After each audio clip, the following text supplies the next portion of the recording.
Efésios 6, versículo 18: orando em todo o tempo, com toda oração e súplica no Espírito, e vigiando nisto, com toda perseverança e súplica por todos os santos. Agora olha para mim, como eu disse, estudamos sexta-feira, aprendendo a nos revestir da armadura de Deus.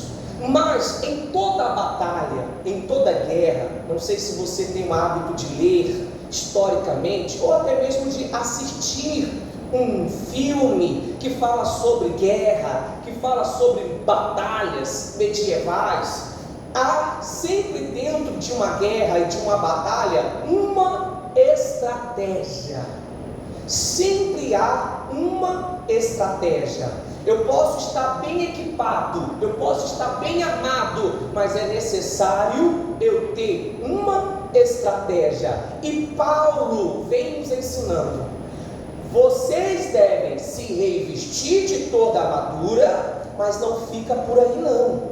Vocês também têm que permanecer orando em todo o tempo, toda oração. Meu irmão, a gente já estudou mais ou menos sobre isso. Toda oração. Como assim toda oração? Porque há vários tipos de oração. Tem a oração de gratidão, tem a oração de súplica, como está dizendo ali, tem a oração, sabe, de arrependimento, a oração de perdão, de pedir perdão ao Senhor, que inclui na oração de arrependimento. E ele diz súplica no Espírito, que incluiria orando em todo o tempo. Você está na fila do banco, meu irmão, não fica ocioso não, fique meditando em Deus, fica com o seu coração em Deus. Você tem a alternativa de estar numa fila de banco, ou em qualquer lugar que você vai esperar, às vezes até mesmo num posto de saúde, num postinho de PSF, você leva ali seu celular, seu smartphone. Hoje você tem a oportunidade de ter um aplicativo de Bíblia andando contigo todo o tempo dentro do seu bolso. Mas às vezes a pessoa tem um jogo da cobrinha, tem um jogo não sei do que lá, jogo não sei do que lá, jogo não sei do que lá, e não tem uma Bíblia baixada onde? No seu celular. E hoje a gente está tendo essa oportunidade. Você pode pesquisar, coloca no Google, coloca no YouTube. Na China, na Coreia do Norte, não tem essa oportunidade, meu querido. Lá é proibido a Bíblia, tanto na China, tanto na Coreia do Norte e tanto em outros países no Oriente Médio. Pesquise, está lá. A Apple, iPhone, esses aí que muitos ficam loucos para comprar, 12, 13, 14, 15, já está chegando no 100 aí, eles só puderam vender o seu produto na China com a proibição de não colocar o aplicativo ou não permitir o aplicativo da Bíblia. E nós temos a oportunidade de estudar a palavra de Deus, mas muitos desprezam isso, mas, como eu disse, na fila, você pode ler um versículo, e você pode orar no Espírito. Orar, meu querido, lá no trabalho, não é sair ali e deixar o seu trabalho, não, é mentalizar, Senhor, guarda a minha família, guarda o meu filho que está lá na creche, que está lá na escola, guarda o meu marido, se ele trabalha com venda, meu querido, meu irmão, meu Deus, abençoe a vida do meu marido, que ele venha produzir, que ele venha crescer, pois é dali que nós te honramos, é dali que há o sustento da nossa casa. Oração em Espírito. Às vezes a pessoa ora em Espírito quando está com medo. Passou dois caras na garupa da moto, aí, oh meu Deus, misericórdia, pai. Começa a orar quando vê o perigo, né? Ai meu Deus, deu a volta. Ai Jesus, me protege. Ai Jesus, me guarda. Infelizmente tem gente que só ora quando está em perigo. Olha ali a estratégia: orando em todo tempo, meu irmão. Claro que nós não conseguimos orar 24 horas, mas está ocioso, está com a mente ali, olha, assim, turbulenta, às vezes pensando em 1001 coisas. Opa, lembra dessa mensagem, Quer saber? Em vez de eu ficar pensando em problemas, vou orar. Deus, o Senhor sabe como consertar meu casamento. Deus, o Senhor sabe como consertar a minha vida. Deus, o Senhor sabe consertar o meu filho. Deus, o Senhor sabe consertar a minha vida financeira. Eu não sei, meu irmão, mas mentaliza a sua oração em espírito. Mas muitos preferem ir para o Instagram, para o WhatsApp, para o YouTube, para o Facebook, para ter entretenimento, para ter distração. Quer saber? Eu vou me distrair um pouco. Aí vai assistir uma série, vai assistir um filme, é errado? Não é. Dependendo da série, dependendo do filme, dependendo daquilo que você coloca diante dos seus olhos, é algo que não agrada o coração de Deus. Peça discernimento ao Espírito Santo. Mas, meu querido, se você está passando por lutas, dificuldades, está passando por uma batalha espiritual, uma batalha no trabalho, uma batalha em casa, com a família, não é momento de distração. Não é momento de, quer saber, eu vou esparecer a minha mente em coisas daqui dessa terra. Vai descansar o seu coração em Deus. Vai descansar o seu coração na palavra de Deus. Essa é a estratégia, porque eu posso me equipar de toda a armadura de Deus, colocar tudo, mas se eu não permaneço em todo o tempo em oração, meu irmão, eu posso ser derrotado. Olha aí, deixa aí marcado, a gente já vai voltar. Deixa marcado aí e vem comigo lá em 2 Samuel. 2 Samuel capítulo 5. É uma luta, uma guerra, uma batalha de Davi contra os filisteus. 2 Samuel 5. 2 Samuel capítulo 5, versículo 19. Havia uma batalha. Davi, a gente já sabe que era um homem de guerra, um homem de luta. Ele já tinha matado o leão, já tinha matado o urso, já tinha matado Golias, já tinha se tornado rei. E aí, nessa batalha, olha a importância da oração, uma estratégia. No versículo 19 diz assim, e Davi consultou ao Senhor, dizendo: subirei contra os filisteus, entregar-nos-ás as minhas mãos? E disse o Senhor a Davi: sobe, porque certamente entregarei os filisteus nas tuas mãos. Meu irmão, ele ia para uma batalha, ele ia para uma guerra, ele consultava primeiramente a Deus. Às vezes a pessoa vai comprar algo e não consulta a Deus, vai casar e não consulta a Deus, começa uma sociedade e não consulta a Deus, começa um novo relacionamento e não consulta a Deus, começa a dar um passo e não consulta a Deus, infelizmente. E aí no versículo 20, então foi Davi a Baal Perazim e feriu-os ali Davi, e disse: rompeu o Senhor os meus inimigos diante de mim, como quem rompe as águas. Por isso chamou o nome daquele lugar de Baal Perazim.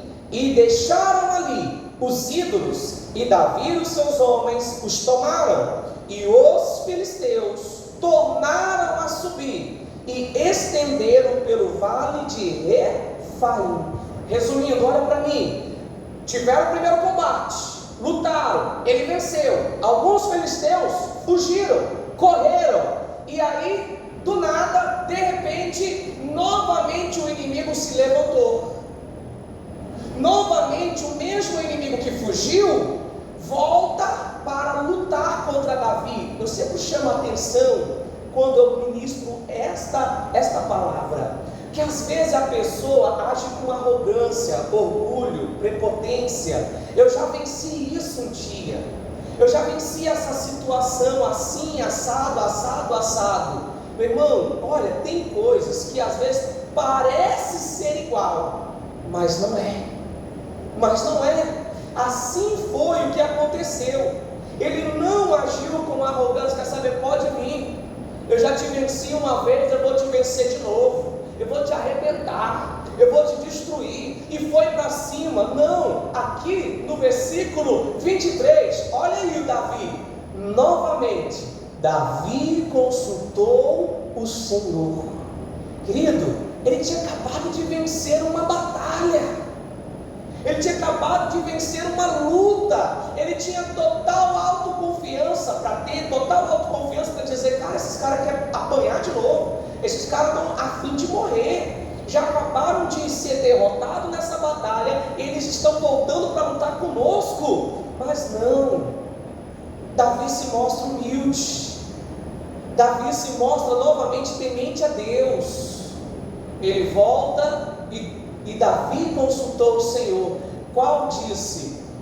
No versículo 23. E qual disse? Olha o que Deus disse para ele: não subirá, mas rodeia por detrás deles, e virás a ele por defronte das amoreiras. E há de ser que, se ouvindo tu um estrondo de marcha pelas copas das amoreiras, então te apressarás, porque o Senhor saiu adiante de ti, e feriu o arraial dos filisteus, e fez Davi assim como o Senhor lhe tinha ordenado, e feriu os filisteus desde Gibeá até chegar em Gezer. Olha para mim, você viu isso aqui, essa história? Estude ela mais quando chegar em casa.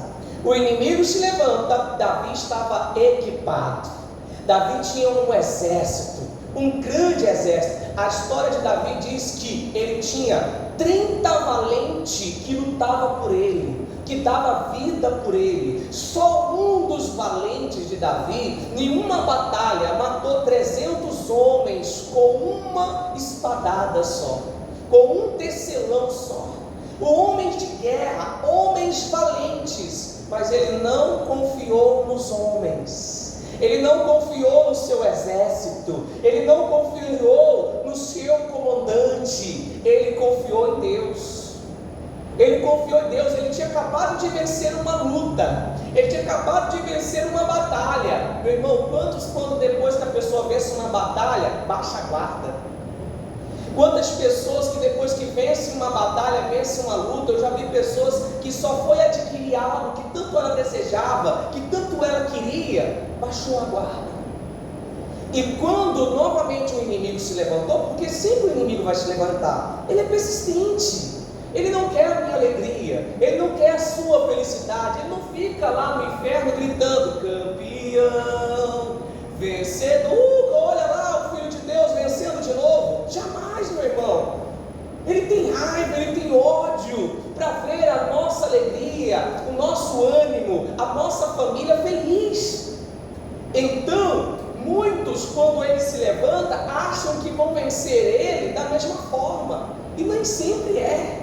Nem sempre é do mesmo jeito. Aqui mostrou que Davi, mesmo ter vencido eles, mesmo tendo equipamento, tinha armadura, tinha espada, tinha estratégia, tinha inteligência, mas ele não confiou na força do seu braço, não confiou na força do seu conhecimento. E quantas pessoas têm confiado na sua experiência? Quantos têm confiado no que eu acho, eu penso? Ah, pastor, já fiz isso uma vez e vai dar certo. E às vezes tenta e não dá certo. A pessoa fala, eu fiz isso em tal ano, tenta novamente e não dá certo, porque Deus já tem outra estratégia. E a pessoa não vai consultar a Deus, e muitas vezes a pessoa não vai buscar a Deus a direção. Davi, ele não errou. Davi novamente diz que quando ele venceu, os inimigos se levantaram, ele foi consultar a Deus novamente. Volta lá para Efésios, eu pedi para você marcar, volta lá em Efésios 6. Meus irmãos, vocês estão entendendo? Eu não quero atrapalhar jamais a sua mente.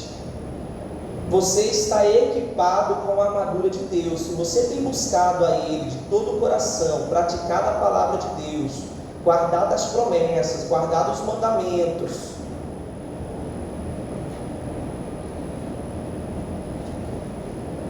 Efésios 6, versículo 18, né?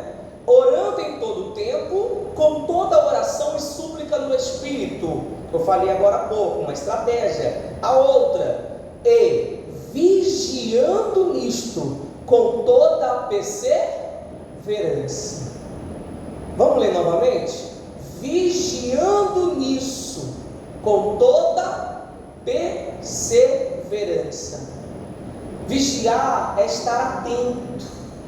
Naquela época, em uma batalha, havia a estratégia de sempre colocar os sentinelas, os vigias, que ficavam guardando a torre, que ficavam guardando o seu posto, para se o inimigo se levantasse, para que se o inimigo viesse na madrugada, de noite, se levantasse no combate, ali, meu querido, tinha que ter um vigia, tinha que ter ali um guardião, um sentinela. Outra estratégia de batalha, orando, e Jesus já nos ensinou isso: vigiai e orai, para que não caia em tentação, para que não caia é a estratégia, é a fórmula para a pessoa não cair no pecado. A pessoa cai no pecado do vício, ela diz que não vai beber mais, e aí bebe, aí diz, pastor, é porque a carne é fraca. Não, é porque não vigia e não ora.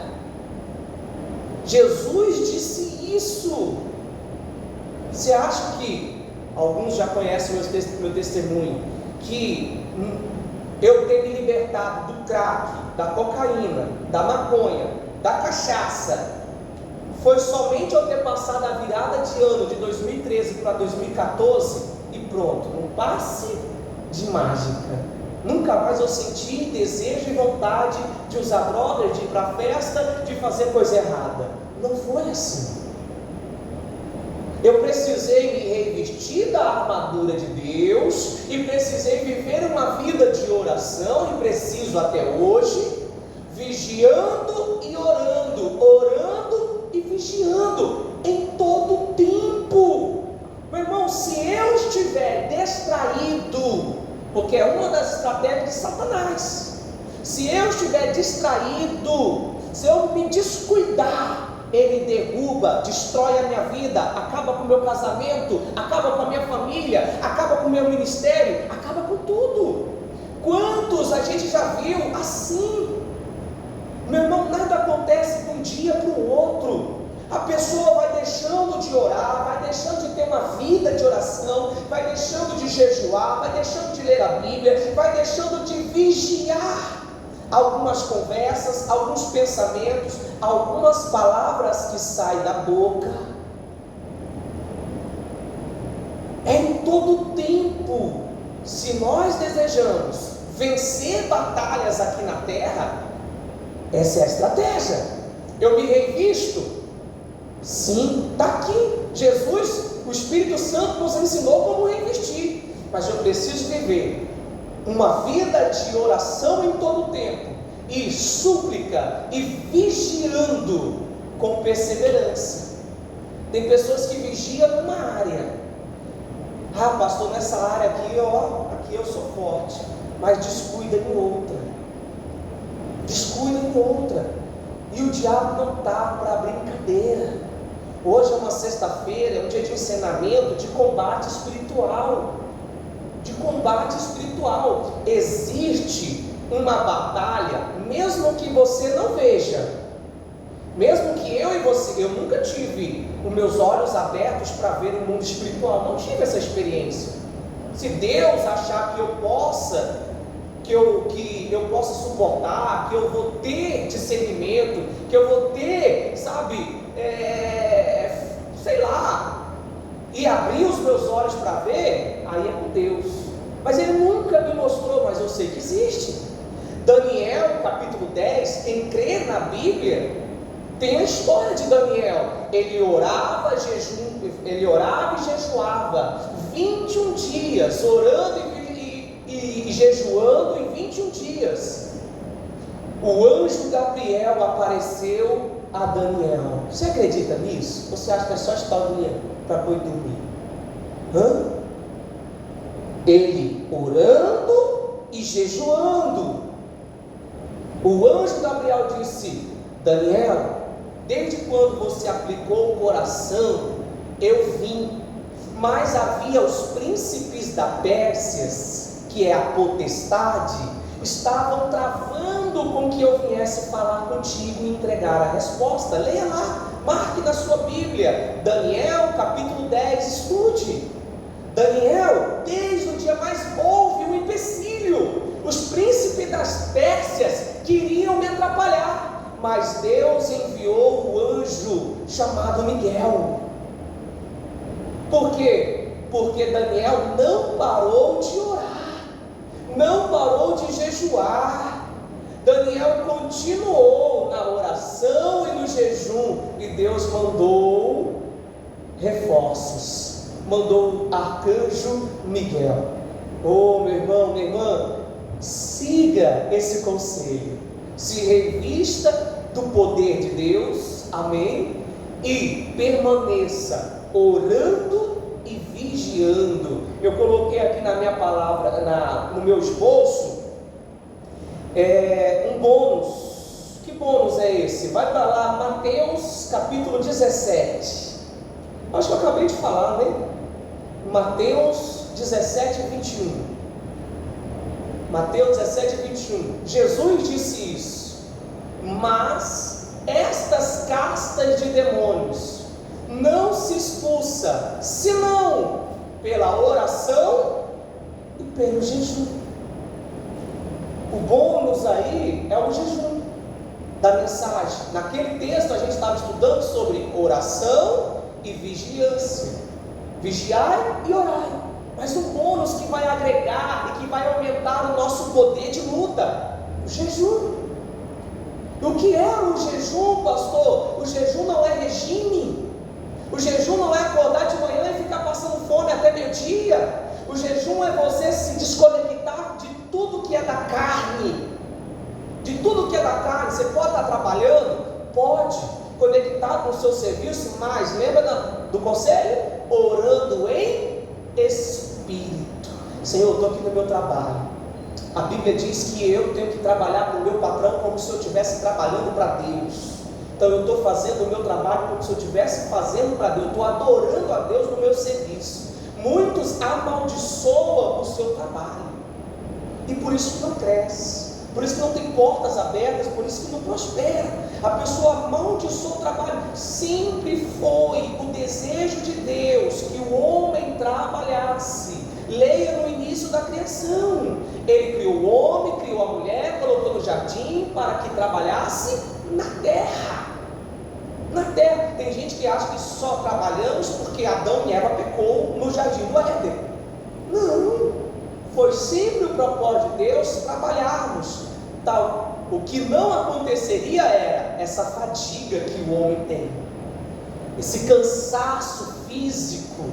Se não houvesse pecado, a gente estava trabalhando, servindo a Deus e adorando na inocência, na pureza. Mas infelizmente Adão e Eva pecou, a maldade entrou no mundo, o pecado entrou no mundo, e Deus, com sua sabedoria, enviou o seu Filho Jesus, morreu na cruz, pagou o alto preço, e nós somos comprados pelo sangue de Jesus. Glória a Deus, amém? Então, eu preciso viver essa vida, orando, vigiando, jejuando, meu irmão, em todo tempo.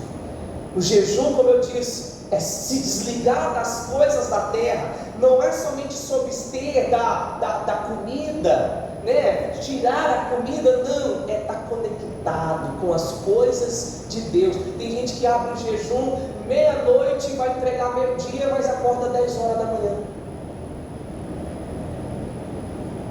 Abre meia-noite, o jejum, vai entregar meio-dia, acorda de manhã, vai para o TikTok, vai para o Facebook, vai para o YouTube, vai para não sei o que lá, não lê a Bíblia, não lê o versículo e diz que o quê? Jejuou, não jejuou, passou fome.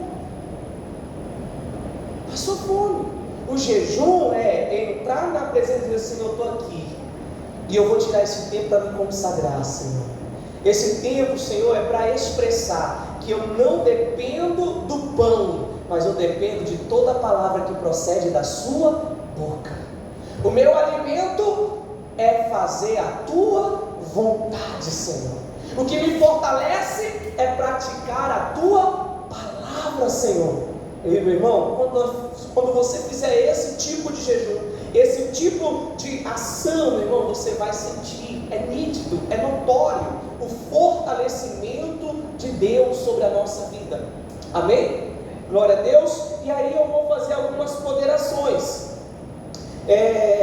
Há uma batalha espiritual, eu já disse isso, para a gente finalizar. Há uma batalha espiritual, não é porque eu e você não está vendo que ela deixa de existir.